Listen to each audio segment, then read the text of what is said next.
Lecture number 31 part 3 है। इसमें हम ऑक्सिलरी वर्ब के बारे में वजाहत करेंगे।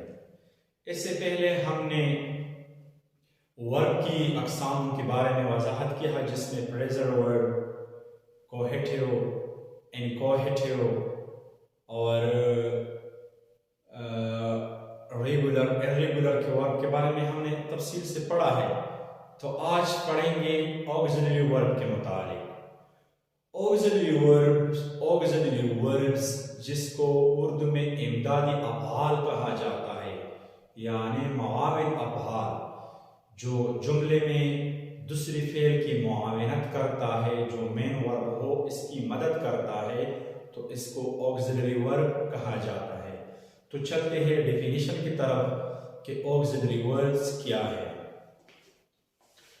Auxiliary verb definition: an auxiliary verb help the main verb.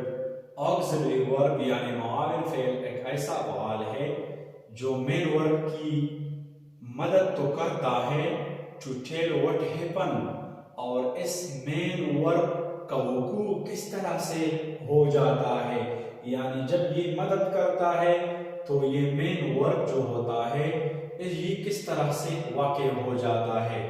Main verb का ताल्लुक किसी भी टेंस से होता है। ये फ़र्क नहीं पड़ता कि फ़ेल हाल हो, फ़ेल माज़ी हो, फ़ेल इस्तिक़बाल हो, जो भी टेंस हो, तो इसमें ये ऑक्सिलरी वर्ब इसके मदद करता है, यानी ये उनके लिए मुआविन बन जाता है। Do, be and have are the auxiliary verbs used in negative structure, a question or to show tense. Do, be, have, इन तीनों को इसलिए मैंने मुकद्दम के रखा कि ये मशहूर ऑक्सिलरी वर्ब है, यानी मुआविन फेल तो बहुत है लेकिन ये मशहूर किस्म के मुआविन फेल है। और द ऑक्सिलरी वर्ब्स ये एक ऐसे इमदादी अफ़आल है used in a negative structure, जो इस्तेमाल होता है मनफी साहत वाले जुमलों में, अ क्वेश्चन या सवालिया जुमलों में, और टू शो टेंस या किसी ज़माने के बारे में बता दे कि ये पहले हाल है, यानी प्रेजेंट है, पास्ट है, पहले माजी है, फ्यूचर है, पहले मुस्तकबिल है। अच्छा, description of English auxiliary verb. Auxiliary verb जो इंग्लिश की ऑक्सिलरी वर्ब है, इमदादी अफ़आल है, इनकी वजाहत अब मजीद हम इस जगह में करेंगे। Number 1, do, do not, does and doesn't are used for questions and negative and the present simple. Do, do not, does and doesn't ये इस्तेमाल होता है क्वेश्चन के लिए, यानी सवाल के लिए, और negative in the present simple tense, और ये सवाल जो होता है नेगेटिविटी के बारे में बता देता है, यानी मनफियत के बारे में बता देता है, और जो मनफियत वाक़े हो प्रेजेंट सिंपल में। जिस तरह के अगर मैं ये कहो आई गो, तो जब इससे मैं सवाल बना देता हो, do I go, I do not go, does he go, he goes, does he go, she goes, does she go. तो इस तरह के जुमलों में, पहले हाल वाले जुमलों में ये वाक़े हो जाते हैं, डू, डू नॉट, डज और डजंट। इसके बाद did and didn't are used in the past simple tense. did और didn't ये इस्तेमाल होता है पहले माजी सिंपल में, यानी माजी मुतलक में। जिस तरह के अगर मैं ये कहो I went, मैं गया, did I go, तो हमें मालूम है कि पहले माजी मुतलक जो है I went वाला, जो दूसरा हालत है वर्ब की, गो के बाद वेंट, वेंट के बाद गन, जो दूसरा हालत है जब आप डिड को इस्तेमाल करें तो ये जो दूसरा हालत है ये पहली पोजीशन इख्तियार करता है। मानी मतलब ये कि वेंट से गो बन जाता है।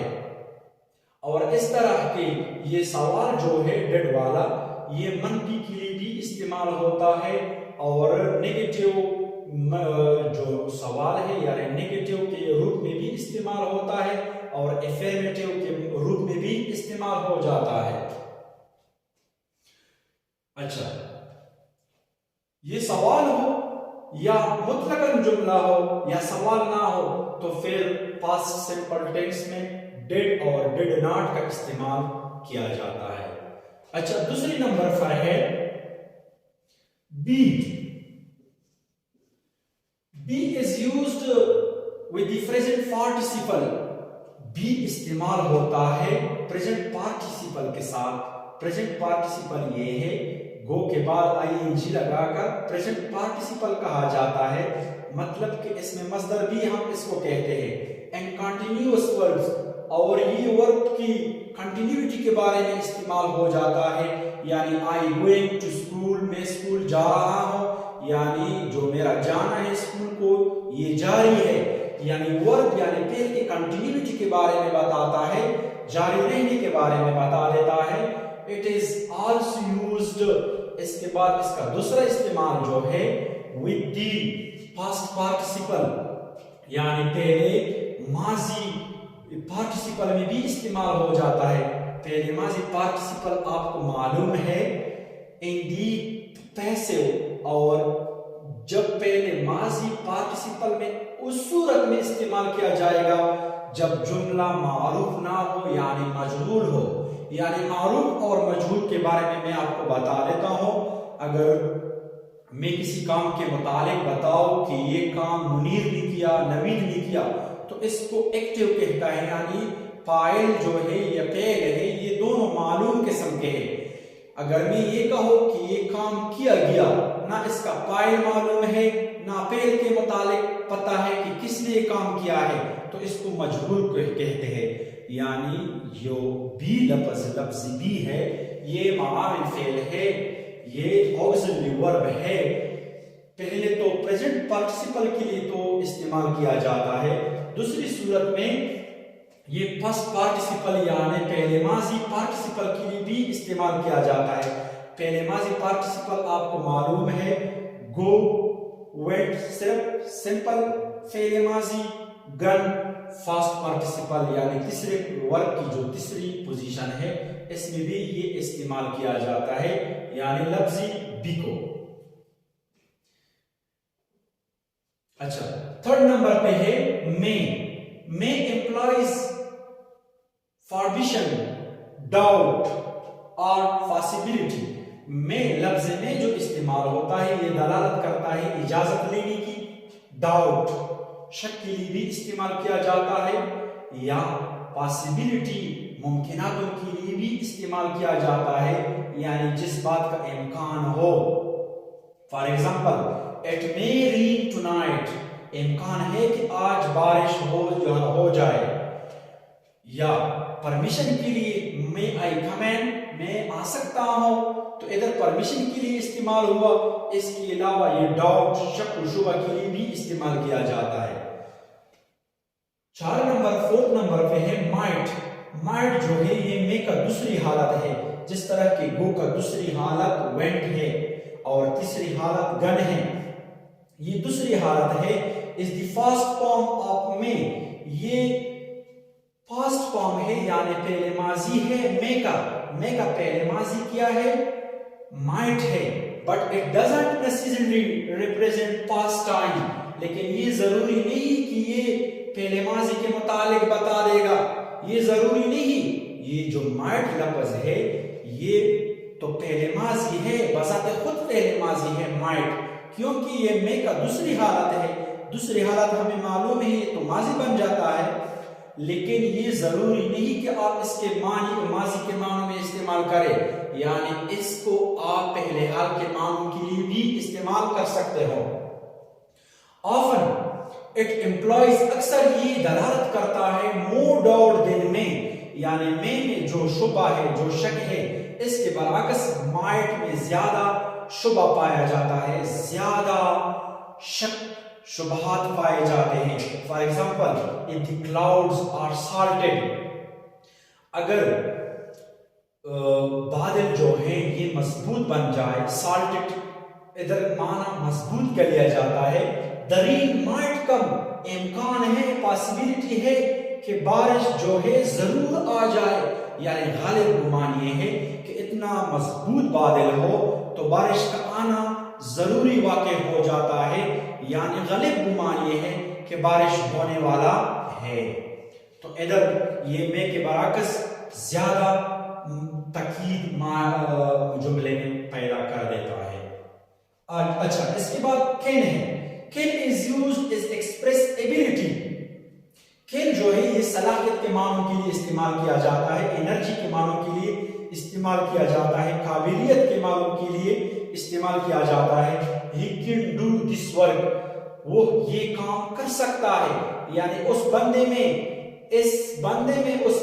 इस काम की सलाहियत है कि ये काम कर सके।